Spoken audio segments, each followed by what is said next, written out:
بسم اللہ الرحمن الرحیم۔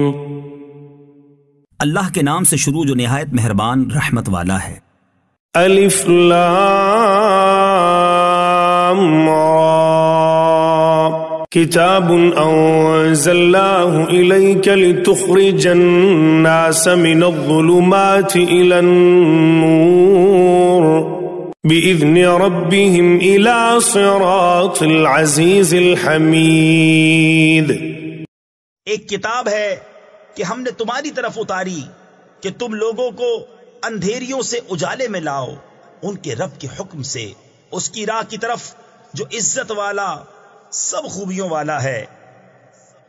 اللہ الذی له ما فی السماوات وما فی الارض وویل للکافرین من عذاب شدید۔ اللہ کہ اسی کا ہے جو کچھ آسمانوں میں ہے اور جو کچھ زمین میں، اور کافروں کی خرابی ہے ایک سخت عذاب سے۔ الذين يستحبون الحياة الدنيا على الآخرة ويصدون عن سبيل الله ويبغونها عوجا أولئك في ضلال بعيد۔ جنہیں آخرت سے دنیا کی زندگی پیاری ہے اور اللہ کی راہ سے روکتے اور اس میں کجی یعنی ٹیڑھا پن چاہتے ہیں، وہ دور کی گمراہی میں ہیں۔ اس کا ایک مطلب تو یہ ہے کہ وہ اسلام میں کوئی نہ کوئی عیب تلاش کرتے رہتے ہیں تاکہ انہیں اعتراض کا موقع ملے، اور دوسرا مطلب یہ کہ وہ اس فکر میں لگے رہتے ہیں کہ قرآن و سنت میں کوئی بات ان کے خیالات اور خواہشات کے مطابق مل جائے تو اس کو اپنے باطل نظریات کی تائید میں پیش کریں۔ وما ارسلنا من رسول الا بلسان قومه ليبين لهم فيضل الله من يشاء ويهدي من يشاء وهو العزيز الحكيم۔ اور ہم نے ہر رسول اس کی قوم ہی کی زبان میں بھیجا کہ وہ انہیں صاف بتائے، پھر اللہ گمراہ کرتا ہے جسے چاہے اور وہ راہ دکھاتا ہے جسے چاہے، اور وہی عزت حکمت والا ہے۔ کفار مکہ کا ایک اعتراض یہ بھی تھا کہ قرآن عربی زبان میں کیوں اتارا گیا ہے؟ اگر یہ کسی ایسی زبان میں ہوتا جو آن حضرت صلی اللہ علیہ وسلم نہیں جانتے تو اس کا معجزہ ہونا بالکل واضح ہو جاتا۔ اللہ تعالیٰ فرماتے ہیں کہ ہم نے ہر رسول کو اس کی قوم کی مادری زبان میں اس لیے بھیجا ہے کہ وہ اپنی قوم کو اس کی اپنی زبان میں اللہ تعالیٰ کے احکام سمجھا سکے۔ کسی اور زبان میں قرآن نازل کیا جاتا تو تم یہ اعتراض کرتے کہ اسے ہم کیسے سمجھیں؟ چنانچہ یہی بات سورہ حامیم السجدہ میں فرمائی گئی ہے، یعنی جو کوئی حق کا طلبگار بن کر اس کو پڑھتا ہے تو اللہ تعالیٰ اس کو ہدایت دے دیتے ہیں، اور جو شخص ضد اور عناد کے ساتھ پڑھتا ہے اسے گمراہی میں بھٹکتا چھوڑ دیتے ہیں۔ مزید دیکھیے پچھلی سورت کا حاشیہ۔ وَلَقَدْ أَرْسَلْنَا مُوسَى بِآيَاتِنَا أَنْ أَخْرِجْ قَوْمَكَ مِنَ الظُّلُمَاتِ إِلَى النُّورِ وَذَكِّرْهُمْ بِأَيَّامِ اللَّهِ إِنَّ فِي ذَلِكَ لَآيَاتٍ لِكُلِّ صَبَّارٍ شَكُورٍ۔ اور بے شک ہم نے موسیٰ کو اپنی نشانیاں دے کر بھیجا کہ اپنی قوم کو اندھیریوں سے اجالے میں لا اور انہیں اللہ کے دن یاد دلا، بے شک اس میں نشانیاں ہیں ہر بڑے صبر والے شکر گزار کو۔ اصل قرآنی لفظ ایام اللہ ہے جس کے لفظی معنی ہے اللہ کے دن، لیکن محاورے میں اس سے مراد وہ دن ہیں جن میں اللہ تعالیٰ نے خاص اور اہم واقعات دکھلائے ہیں، مثلا نافرمان قوموں پر عذاب کا نازل ہونا اور فرما برداروں کو دشمنوں کے مقابلے میں کامیابی عطا ہونا۔ لہذا آیت کا مطلب یہ ہے کہ ان خاص واقعات کا حوالہ دے کر اپنی قوم کو نصیحت کیجئے کہ وہ اللہ تعالیٰ کی فرما برداری اختیار کر لیں۔ وَإِذْ قَالَ مُوسَى لِقَوْمِهِ اذْكُرُوا نِعْمَةَ اللَّهِ عَلَيْكُمْ إِذْ أَنْجَاكُمْ مِنْ آلِ فِرْعَوْنَ يَسُومُونَكُمْ سُوءَ الْعَذَابِ وَيُذَبِّحُونَ أَبْنَاءَكُمْ وَيَسْتَحْيُونَ نِسَاءَكُمْ وَفِي ذَلِكُمْ بَلَاءٌ مِّن رَبِّكُمْ عَظِيمٌ۔ اور جب موسیٰ نے اپنی قوم سے کہا یاد کرو اپنے اوپر اللہ کا احسان جب اس نے تمہیں فرعون والوں سے نجات دی جو تم کو بری مار دیتے تھے اور تمہارے بیٹوں کو ذبح کرتے اور تمہاری بیٹیاں زندہ رکھتے، اور اس میں تمہارے رب کا بڑا فضل ہوا۔ وَإِذْ تَأَذَّنَ رَبُّكُمْ لَئِن شَكَرْتُمْ لَأَزِيدَنَّكُمْ وَلَئِن كَفَرْتُمْ إِنَّ عَذَابِي لَشَدِيدٌ۔ اور یاد کرو جب تمہارے رب نے سنا دیا کہ اگر احسان مانو گے تو میں تمہیں اور دوں گا، اور اگر ناشکری کرو تو میرا عذاب سخت ہے۔ وقال موسى إن تكفروا أنتم ومن في الأرض جميعا فإن الله لغني حميد۔ اور موسیٰ نے کہا اگر تم اور زمین میں جتنے ہیں سب کافر ہو جاؤ تو بے شک اللہ بے پرواہ سب خوبیوں والا ہے۔ أَلَمْ يَأْتِكُمْ نَبَأُ الَّذِينَ مِنْ قَبْلِكُمْ قَوْمِ نُوحٍ وَعَادٍ وَثَمُودَ وَالَّذِينَ مِنْ بَعْدِهِمْ لَا يَعْلَمُهُمْ إِلَّا اللَّهُ جَاءَتْهُمْ رُسُلُهُمْ بِالْبَيِّنَاتِ فَرَدُّوا أَيْدِيَهُمْ في أفواههم وقالوا إنا كفرنا بما أرسلتم به وإنا لفي شك مما تدعوننا إليه مريب۔ کیا تمہیں ان کی خبریں نہ آئیں جو تم سے پہلے تھے، نوح کی قوم اور عاد اور ثمود، اور جو ان کے بعد ہوئے انہیں اللہ ہی جانے۔ ان کے پاس ان کے رسول روشن دلیلیں لے کر آئے تو وہ اپنے ہاتھ اپنے منہ کی طرف لے گئے اور بولے ہم منکر ہیں اس کے جو تمہارے ہاتھ بھیجا گیا، اور جس راہ کی طرف ہمیں بلاتے ہو اس میں ہمیں وہ شک ہے کہ بات کھلنے نہیں دیتا۔ اس سے مراد وہ قومیں بھی ہو سکتی ہیں جن کی تاریخ محفوظ نہیں رہ سکی، اور وہ بھی جن کا اجمالی حال تو معلوم ہے لیکن ان کی تعداد اور ان کے تفصیلی حالات کا کسی کو پتہ نہیں۔ یہ ایک محاورہ ہے اور مطلب یہ ہے کہ انہیں زبردستی بولنے اور تبلیغ کرنے سے روکا۔ قالت رسلهم أفي الله شك فاطر السماوات والأرض يدعوكم ليغفر لكم من ذنوبكم ويؤخركم إلى أجل مسمى قالوا إن أنتم إلا بشر مثلنا تريدون أن تصدونا عما كان يعبد آباؤنا فأتونا بسلطان مبين۔ ان کے رسولوں نے کہا کیا اللہ میں شک ہے؟ آسمانوں اور زمین کا بنانے والا تمہیں بلاتا ہے کہ تمہارے کچھ گناہ بخشے اور موت کے مقرر وقت تک تمہاری زندگی بے عذاب کاٹ دے۔ بولے تم تو ہم ہی جیسے آدمی ہو، تم چاہتے ہو کہ ہمیں اس سے بات رکھو جو ہمارے باپ دادا پوچھتے تھے، اب کوئی روشن سند ہمارے پاس لے آؤ۔ مطلب یہ ہے کہ عذاب الہی سے تمہیں نجات مل جائے اور گناہوں کی معافی کے بعد تمہیں تمہاری عمر پورے ہونے تک زندگی سے لطف اندوز ہونے کا موقع ملے۔ اللہ تعالیٰ نے تقریباً ہر نبی کو کوئی نہ کوئی معجزہ عطا فرمایا تھا، لیکن ان کافروں کا کہنا تھا کہ جس معجزے کی ہم فرمائش کرتے جائیں وہ دکھاتے جاؤ۔ قالت لهم رسلهم إن نحن إلا بشر مثلكم ولكن الله يمن على من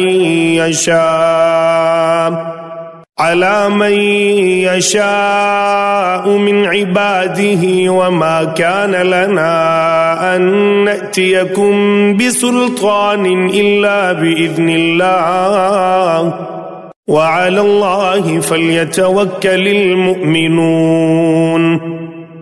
ان کے رسولوں نے ان سے کہا ہم ہیں تو تمہاری طرح انسان، مگر اللہ اپنے بندوں میں جس پر چاہے احسان فرماتا ہے، اور ہمارا کام نہیں کہ ہم تمہارے پاس کچھ سند لے آئیں مگر اللہ کے حکم سے، اور مسلمانوں کو اللہ ہی پر بھروسہ چاہیے۔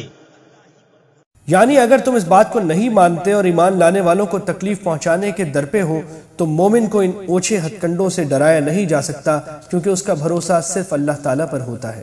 وما لنا ألا نتوكل على الله وقد هدانا سبلنا ولنصبرن على ما آذيتمونا وعلى الله فليتوكل المتوكلون۔ اور ہمیں کیا ہوا کہ اللہ پر بھروسہ نہ کریں؟ اس نے تو ہماری راہیں ہمیں دکھا دی، اور تم جو ہمیں ستا رہے ہو ہم ضرور اس پر صبر کریں گے، اور بھروسہ کرنے والوں کو اللہ ہی پر بھروسہ چاہیے۔ وقال الذين كفروا لرسلهم لنخرجنكم من أرضنا أو لتعودن في ملتنا فأوحى إليهم ربهم لنهلكن الظالمين۔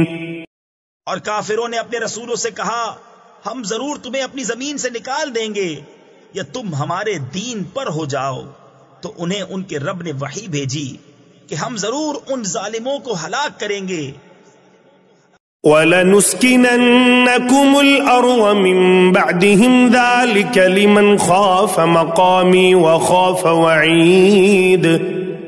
اور ضرور ہم تم کو ان کے بعد زمین میں بسائیں گے، یہ اس کے لیے ہے جو میرے حضور کھڑے ہونے سے ڈرے، اور میں نے جو عذاب کا حکم سنایا ہے اس سے خوف کرے۔ وَاسْتَفْتَحُوا وَخَابَ كُلُّ جَبَّارٍ عَنِيدٍ۔ اور انہوں نے فیصلہ مانگا اور ہر سرکش ہٹ دھرم نامراد ہوا۔ یعنی پیغمبروں سے یہ مطالبہ کیا کہ اگر تم سچے ہو تو اللہ تعالیٰ سے کہہ کر ایسا عذاب ہم پر بھجوا دو جس سے حق و باطل کا فیصلہ ہو جائے۔ یہ بات کہہ کر وہ دراصل پیغمبروں کا متکبرانہ انداز میں مذاق اڑاتے تھے۔ من ورائه جہنم ویسقى من ماء صدید۔ جہنم اس کے پیچھے لگی اور اسے پیپ کا پانی پلایا جائے گا۔ يتجرعه ولا يكاد يسيغه ويأتيه الموت من كل مكان وما هو بميت ومن ورائه عذاب غليظ۔ بمشکل اس کا تھوڑا تھوڑا گھونٹ لے گا اور گلے سے نیچے اتارنے کی امید نہ ہوگی، اور اسے ہر طرف سے موت آئے گی اور مرے گا نہیں، اور اس کے پیچھے ایک گاڑا عذاب۔ یہ ترجمہ امام راضی رحمۃ اللہ علیہ کی بیان فرمائی ہوئی ایک تفسیر پر مبنی ہے، جس کا مطلب یہ ہے کہ انہیں محسوس یہ ہوگا کہ وہ اس پانی کو حلق سے اتار نہیں سکیں گے، لیکن گھونٹ گھونٹ کر کے بڑی مشکل سے اور بڑی دیر میں وہ حلق سے اترے گا۔ ہر طرف سے موت آنے کا مطلب یہ ہے کہ عذاب کی جو مختلف صورتیں سامنے آئیں گی وہ ایسی ہوں گی جو دنیا میں جان لیوا اور موت کا سبب ہوتی ہیں، مگر وہاں ان کی وجہ سے انہیں موت نہیں آئے گی۔ یعنی ہر عذاب کے بعد ایک دوسرا سخت عذاب آنے والا ہوگا تاکہ ایک ہی قسم کا عذاب سہ سہ کر انسان اس کا عادی نہ ہو جائے، والعیاذ باللہ تعالی۔ مثل الذين كفروا بربهم أعمالهم كرماد اشتدت به الريح في يوم عاصف لا يقدرون مما كسبوا على شيء ذلك هو الضلال البعيد۔ اپنے رب سے منکروں کا حال ایسا ہے کہ ان کے کام ہیں جیسے راکھ کہ اس پر ہوا کا سخت جھونکا آیا آندھی کے دن میں، ساری کمائی میں سے کچھ ہاتھ نہ لگا، یہی ہے دور کی گمراہی۔ کافر لوگ دنیا میں کچھ اچھے کام بھی کرتے ہیں، مثلا غریبوں کی امداد وغیرہ۔ اللہ تعالیٰ کی سنت یہ ہے کہ ان کے ایسے اچھے کاموں کا بدلہ انہیں دنیا ہی میں دے دیا جاتا ہے، آخرت میں ان کا کوئی ثواب نہیں ملتا، کیونکہ وہاں ثواب ملنے کے لیے ایمان شرط ہے، لہٰذا آخرت میں وہ اعمال ان کے کچھ کام نہیں آتے۔ اس کی مثال یہ دی گئی ہے کہ جس طرح راکھ کو آندھی اڑا لے جائے تو اس کا کوئی پتہ نشان نہیں ملتا، اسی طرح کافروں کے ان اعمال کو ان کا کفر کالعدم کر دے گا، اور ان اعمال کا کوئی فائدہ ان کو آخرت میں نہیں ملے گا۔ أَلَمْ تَرَ أَنَّ اللَّهَ خَلَقَ السَّمَاوَاتِ وَالْأَرْضَ بِالْحَقِّ إِن يَشَأْ يُذْهِبْكُمْ وَيَأْتِ بِخَلْقٍ جَدِيدٍ۔ کیا تو نے نہ دیکھا کہ اللہ نے آسمان و زمین حق کے ساتھ بنائے، اگر چاہے تو تمہیں لے جائے اور ایک نئی مخلوق لے آئے۔ اس آیت کریمہ میں آخرت کی زندگی کا ضروری ہونا بھی بیان فرمایا گیا ہے، اور اس پر کافروں کو جو شبہ ہوتا ہے اس کا جواب بھی دیا گیا ہے۔ پہلے تو یہ فرمایا گیا ہے کہ اس کائنات کی تخلیق ایک برحق مقصد کے لیے کی گئی ہے، اور وہ مقصد یہی ہے کہ اللہ تعالیٰ کے فرما برداروں کو انعام دیا جائے اور نافرمانوں اور ظالموں کو سزا ملے۔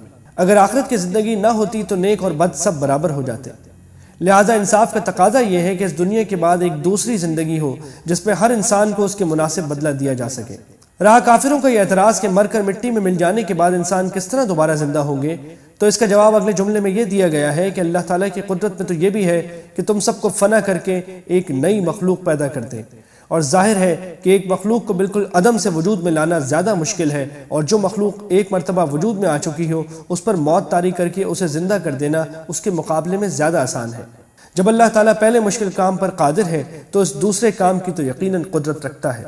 وما ذلك على الله بعزيز، اور یہ اللہ پر کچھ دشوار نہیں۔ وبرزوا لله جميعا فقال الضعفاء للذين استكبروا إنا كنا لكم تبعا فهل أنتم مغنون عنا من عذاب الله من شيء قالوا لو هدانا الله لهديناكم سواء علينا أجزعنا أم صبرنا ما لنا من محيص۔ اور سب اللہ کے حضور علانیہ حاضر ہوں گے تو جو کمزور تھے وہ بڑائی والوں سے کہیں گے ہم تمہارے تابع تھے، کیا تم سے ہو سکتا ہے کہ اللہ کے عذاب میں سے کچھ ہم پر سے ٹال دو؟ کہیں گے اللہ ہمیں ہدایت کرتا تو ہم تمہیں کرتے، ہم پر ایک سا ہے چاہے بے قراری کریں یا صبر سے رہیں، ہمیں کہیں پناہ نہیں۔ وقال الشيطان لما قضي الأمر إن الله وعدكم وعد الحق ووعدتكم فأخلفتكم وما كان لي عليكم من سلطان إلا أن دعوتكم فاستجبتم لي فلا تلوموني ولوموا أنفسكم ما أنا بمصرخكم وما أنتم بمصرخي إني كفرت بما أشركتمون من قبل إن الظالمين لهم عذاب أليم۔ اور شیطان کہے گا جب فیصلہ ہو چکے گا بے شک اللہ نے تم کو سچا وعدہ دیا تھا، اور میں نے جو تم کو وعدہ دیا تھا وہ میں نے تم سے جھوٹا کیا، اور میرا تم پر کچھ قابو نہ تھا مگر یہی کہ میں نے تم کو بلایا، تم نے میری مان لی، تو اب مجھ پر الزام نہ رکھو، خود اپنے اوپر الزام رکھو، نہ میں تمہاری فریاد کو پہنچ سکوں نہ تم میری فریاد کو پہنچ سکو۔ وہ جو پہلے تم نے مجھے شریک ٹھہرایا تھا میں اس سے سخت بیزار ہوں، بے شک ظالموں کے لیے دردناک عذاب ہے۔ اللہ تعالیٰ کے ساتھ شیطان کو شریک ماننے کا مطلب یہ ہے کہ اس کی ایسی ہی اطاعت کی جائے جیسے اللہ تعالیٰ کی کرنی چاہیے۔ شیطان اس وقت کہے گا کہ اب میں تمہارے اس طریقہ کار کے صحیح ہونے کا انکار کرتا ہوں۔ وَأُدْخِلَ الَّذِينَ آمَنُوا وَعَمِلُوا الصَّالِحَاتِ جَنَّاتٍ تَجْرِي مِن تَحْتِهَا الْأَنْهَارُ خَالِدِينَ فِيهَا بِإِذْنِ رَبِّهِمْ تَحِيَّتُهُمْ فِيهَا سَلَامٌ۔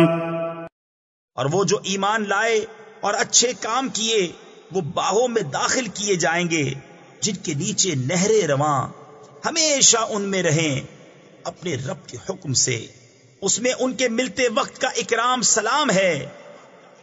اوپر دوزخیوں کا مکالمہ مذکور تھا کہ وہ ایک دوسرے کو ملامت بھی کریں گے، اور اس بات کا اعلان بھی کہ ان کے لیے تباہی کے سوا کچھ نہیں۔ اس کے مقابلے میں جنت والوں کا طریقہ یہ بیان کیا گیا ہے کہ وہ ہر ملاقات کے وقت ایک دوسرے کو تباہی کے بجائے سلامتی کا پیغام دیں گے۔ ألم تر كيف ضرب الله مثلا كلمة طيبة كشجرة طيبة أصلها ثابت وفرعها في السماء. کہ تم نے نہ دیکھا اللہ نے کیسی مثال بیان فرمائی پاکیزہ بات کی، جیسے پاکیزہ درخت جس کی جڑ قائم اور شاخیں آسمان میں. کلمہ طیبہ سے مراد کلمہ توحید یعنی لا الہ الا اللہ ہے، اور اکثر مفسرین نے فرمایا ہے کہ پاکیزہ درخت سے مراد کھجور کا درخت ہے جس کی جڑیں زمین میں مضبوطی کے ساتھ جمی ہوتی ہیں اور تیز ہوائیں اور آندھیاں اسے نقصان نہیں پہنچا سکتی، نہ اسے اپنی جگہ سے ہلا سکتی ہیں. اسی طرح جب توحید کا کلمہ انسان کے دل و دماغ میں پیوست ہو جاتا ہے تو ایمان کی خاطر اسے کیسی ہی تکلیفوں یا مصیبتوں کا سامنا کرنا پڑے اس کے ایمان میں کوئی کمزوری نہیں آتی. چنانچہ حضرت صلی اللہ علیہ وسلم کے صحابہ کو ہر قسم کی اذیتیں دی گئیں، لیکن توحید کا جو کلمہ ان کے دل میں گھر کر چکا تھا اس میں مصائب کی ان آندھیوں سے ذرہ برابر تزلزل نہیں آیا. کھجور کے درخت کی دوسری صفت اس آیت میں یہ بیان فرمائی گئی ہے کہ اس کی شاخیں آسمان کی طرف بلند ہوتی ہیں اور زمین کی کثافتوں سے دور رہتی ہیں. اسی طرح جب توحید کا کلمہ مومن کے دل میں پیوست ہو جاتا ہے تو اس کے تمام نیک کام جو در حقیقت اسی کلمے کی شاخیں ہیں آسمان کی طرف بلند ہوتے ہیں، یعنی اللہ تعالیٰ تک پہنچ کر اس کی خوشنودی حاصل کرتے ہیں اور دنیا پرستی کی کثافتوں سے محفوظ رہتے ہیں. تؤتي أكلها كل حين بإذن ربها ويضرب الله الأمثال للناس لعلهم يتذكرون. ہر وقت اپنا پھل دیتا ہے اپنے رب کے حکم سے، اور اللہ لوگوں کے لیے مثالیں بیان فرماتا ہے کہ کہیں وہ سمجھیں. یعنی یہ درخت سدا بہار ہے، اس پر کبھی خزاں طاری نہیں ہوتی اور وہ ہر حال میں پھل دیتا ہے. اگر اس سے مراد کھجور کا درخت ہے تو اس کا مطلب یہ ہے کہ اس کا پھل سارے سال کھایا جاتا ہے. نیز جس زمانے میں بظاہر اس پر پھل نہیں ہوتا اس زمانے میں بھی اس سے مختلف فائدے حاصل کیے جاتے ہیں. کبھی اس سے نیرا نکال کر پیا جاتا ہے، کبھی اس کے تنے کا گودا نکال کر کھایا جاتا ہے، اور کبھی اس کے پتوں سے مختلف چیزیں بنائی جاتی ہیں.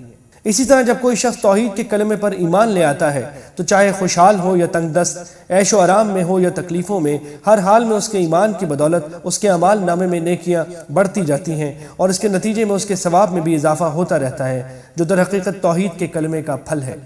ومثل كلمة خبيثة كشجرة خبيثة اجتثت من فوق الأرض ما لها من قرار. اور گندی بات کی مثال جیسے ایک گندا پیڑ کہ زمین کے اوپر سے کاٹ دیا گیا، اب اسے کوئی قیام نہیں. ناپاک کلمے سے مراد کفر کا کلمہ ہے. اس کی مثال ایسا خراب درخت ہے جس کی کوئی مضبوط جڑ نہ ہو، بلکہ وہ جھاڑ جھنکار کی شکل میں خود اگائے. اس میں جماؤ بالکل نہیں ہوتا، اس لیے جو شخص چاہے اسے آسانی سے اکھاڑ ڈالتا ہے. اسی طرح کافرانہ عقیدوں کی کوئی عقلی یا نقلی بنیاد نہیں ہوتی، ان کی تردید آسانی سے کی جا سکتی ہے. اور غالباً اس سے مسلمانوں کو یہ تسلی بھی دی گئی ہے کہ کفر و شرک کے جن عقیدوں نے آج مسلمانوں پر زمین تنگ کی ہوئی ہے، ان قریب وہ وقت آنے والا ہے جب ان کو اس طرح اکھاڑ پھینکا جائے گا جیسے جھاڑ جھنکار کو اکھاڑ کر پھینک دیا جاتا ہے. يثبت الله الذين آمنوا بالقول الثابت في الحياة الدنيا وفي الآخرة ويذل الله الظالمين ويفعل الله ما يشاء. اللہ ثابت رکھتا ہے ایمان والوں کو حق بات پر دنیا کی زندگی میں اور آخرت میں، اور اللہ ظالموں کو گمراہ کرتا ہے، اور اللہ جو چاہے کرے. دنیا میں جماؤ عطا کرنے کا مطلب یہ ہے کہ مومن پر کتنی زبردستی کی جائے وہ توحید کے اس کلمے کو چھوڑنے کے لیے تیار نہیں ہوتا، اور آخرت میں جماؤ پیدا کرنے کا مطلب یہ ہے کہ قبر میں جب اس سے سوال و جواب ہوگا تو وہ اپنے اس کلمے اور عقیدے کا اظہار کرے گا جس کے نتیجے میں اسے آخرت کی ابدی نعمتیں نصیب ہوں گی. أَلَمْ تَرَ إِلَى الَّذِينَ بَدَّلُوا نِعْمَةَ اللَّهِ كُفْرًا وَأَحَلُّوا قَوْمَهُمْ دَارَ الْبَوَارِ. کیا تم نے انہیں نہ دیکھا جنہوں نے اللہ کی نعمت ناشکری سے بدل دی اور اپنی قوم کو تباہی کے گھر لا اتارا؟ جہنم یصلونها وبئس القرار. وہ جو دوزخ ہے اس کے اندر جائیں گے اور کیا ہی بری ٹھہرنے کی جگہ. یہ مکہ مکرمہ کے کافر سرداروں کی طرف اشارہ ہے جنہیں اللہ تعالیٰ نے طرح طرح کی نعمتوں سے نوازا تھا، لیکن انہوں نے ان نعمتوں کی ناشکری کی، جس کے نتیجے میں خود بھی تباہی مول لی اور اپنی قوم کو بھی تباہی کے راستے پر لے گئے۔ وَجَعَلُوا لِلَّهِ أَنْدَادًا لِيُضِلُّوا عَنْ سَبِيلِهِ قُلْ تَمَتَّعُوا فَإِنَّ مَصِيرَكُمْ إِلَى النَّارِ۔ اور اللہ کے لیے برابر والے ٹھہرائے کہ اس کی راہ سے بہکاویں، تم فرماؤ کچھ برت لو کہ تمہارا انجام آگ ہے۔ قل لعبادي الذين آمنوا يقيموا الصلاة وينفقوا مما رزقناهم سرا وعلانية من قبل أن يأتي يوم لا بيع فيه ولا خلال۔ میرے ان بندوں سے فرماؤ جو ایمان لائے کہ نماز قائم رکھیں اور ہمارے دیے بے سے کچھ ہماری راہ میں چھپے اور ظاہر خرچ کریں اس دن کے آنے سے پہلے جس میں نہ سوداگری ہوگی نہ یارانہ۔ اس سے مراد حساب و کتاب کا دن ہے۔ اس دن کوئی شخص پیسے خرچ کر کے جنت نہیں خرید سکے گا اور نہ دوستی کے تعلقات کی بنا پر اپنے آپ کو عذاب سے بچا سکے گا۔ اللہ الذي خلق السماوات والأرض وأنزل من السماء ماء فأخرج به من الثمرات رزقا لكم وسخر لكم الفلك لتجري في البحر بأمره وسخر لكم الأنهار۔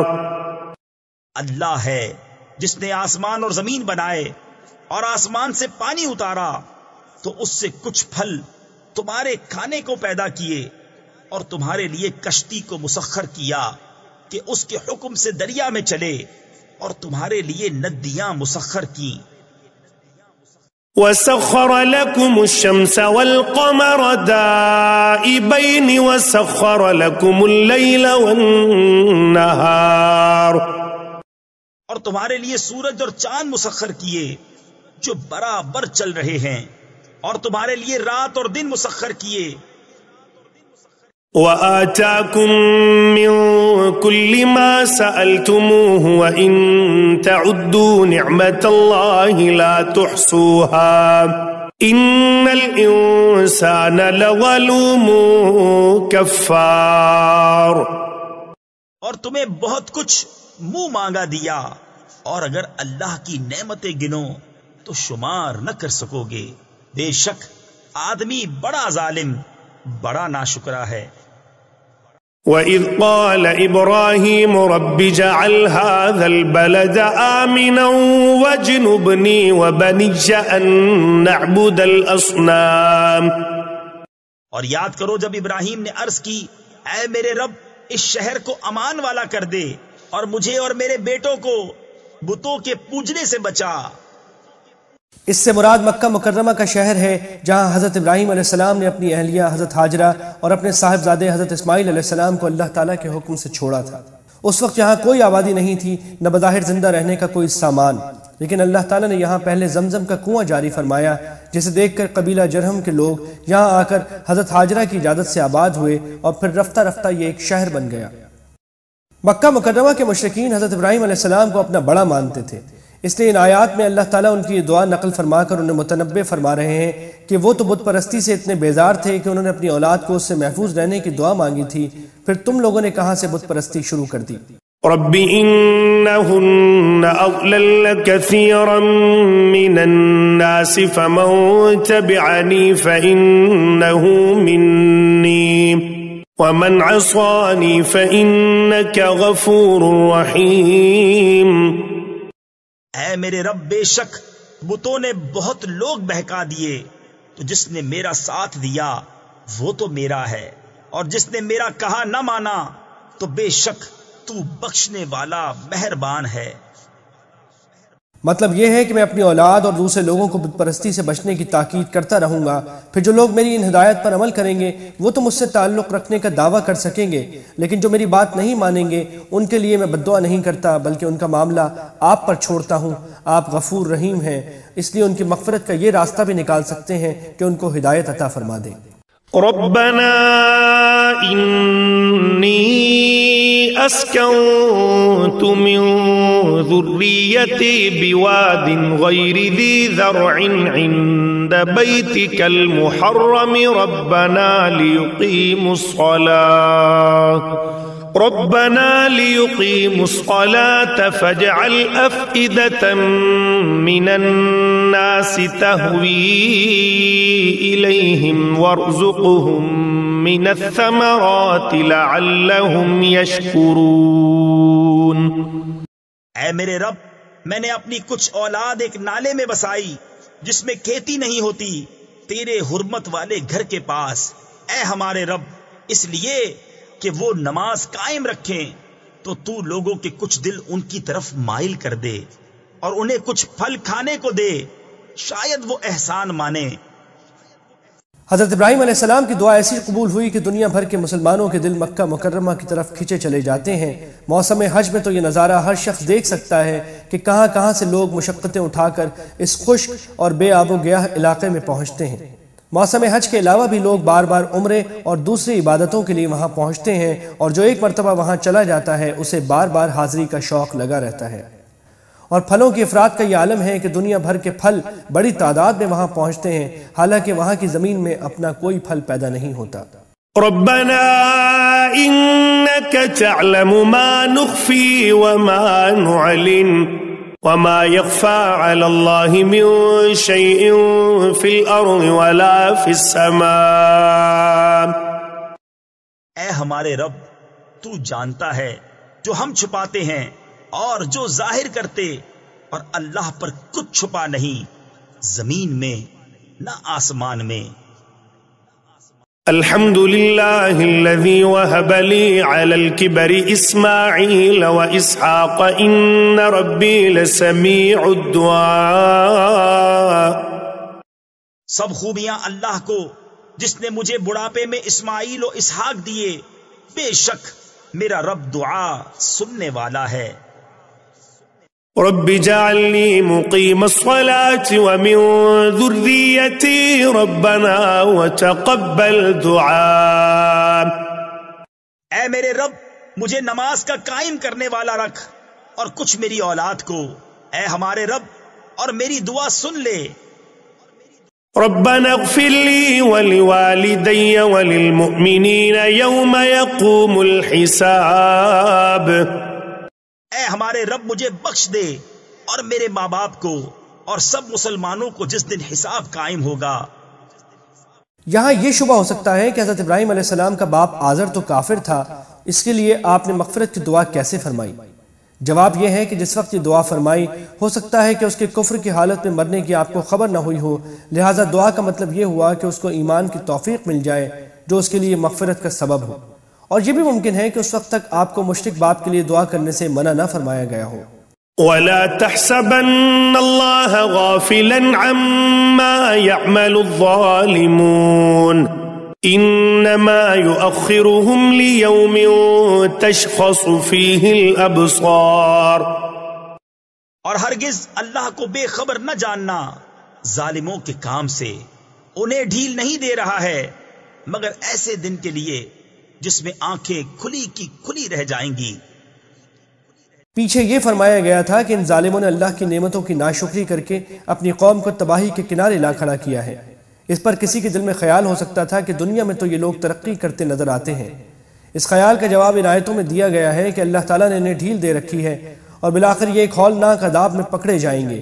اس وقت ہیبت سے ان کا جو حال ہوگا اس کی تفصیل انتہائی بلیغ اسلوب میں بیان فرمائی گئی ہے، جس کی تاثیر کو کسی ترجمے کے ذریعے دوسری زبان میں منتقل نہیں کیا جا سکتا. اور اگرچہ یہ انجام براہ راست تو مکہ مکرمہ کے کافروں کے لیے بیان فرمایا گیا ہے، لیکن الفاظ عام ہیں، اور جب کبھی ظالم لوگ بڑھتے چڑھتے نظر آئیں تو ان پر بھی یہ آیات پوری طرح صادق آتی ہیں. مهطعين مقنعي رؤوسهم لا يرتد إليهم طرفهم وأفئدتهم هواء. بے تحاشا دوڑتے نکلیں گے اپنے سر اٹھائے ہوئے کہ ان کی پلک ان کی طرف لوٹتی نہیں، اور ان کے دلوں میں کچھ سکت یعنی طاقت نہ ہوگی. یعنی جو ہولناک انجام ان کے سامنے ہوگا اس کی وجہ سے وہ ٹکٹکی باندھ کر ایک ہی طرف دیکھ رہے ہوں گے، اور پلک جھپکانے کی جو صلاحیت دنیا میں تھی وہ ان کے پاس اس وقت واپس نہیں آئے گی. وأنذر الناس يوم يأتيهم العذاب فيقول الذين ظلموا ربنا أخرنا إلى أجل قريب نجب دعوتك ونتبع الرسل أولم تكونوا أقسمتم من قبل ما لكم من زوال.